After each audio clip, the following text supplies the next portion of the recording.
আর আজকে জুমার দিন আমারে 2 রাকাত জুমার নামাজ পড়ার সুযোগ দে। ও নবীর উম্মতেরা, নবীর আশিকেরা, হুসাইনের আশিকেরা গো, এই 2 রাকাত নামাজ জুমার নামাজ ছাইরো না, আমার নবীর শাফায়াত নসিব হবে না।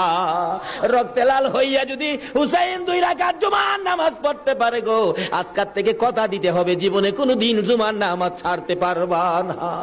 জুমার নামাজ আদায় করতে সময়টুকুন দিলে নামাজ শুরু করে দিলেন, রুকু সিজদার কাজ শেষ করে তাশাহুদে বসে সালাম ফিরানের আগ পর্যন্ত কাছাকাছি বসে বসে এই যে সৈন্যরা নামাজের ভিতরে প্রত্যক্ষদর্শীরা বলেন এক একটা করে তীর মারে হুসাইনের গায়ে।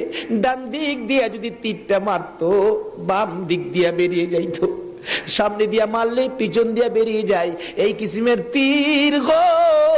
নামাজের ভিতরে 72টা তীর লাগাইছে। হুসাইন সালামটা ফিরাইয়া নানা গো কইয়া কালতে কালতে জমিনে গড়াগড়ি সরি করে দিলে। নিষ্ঠুর পাষাণ এই যদি শূন্যের সীমার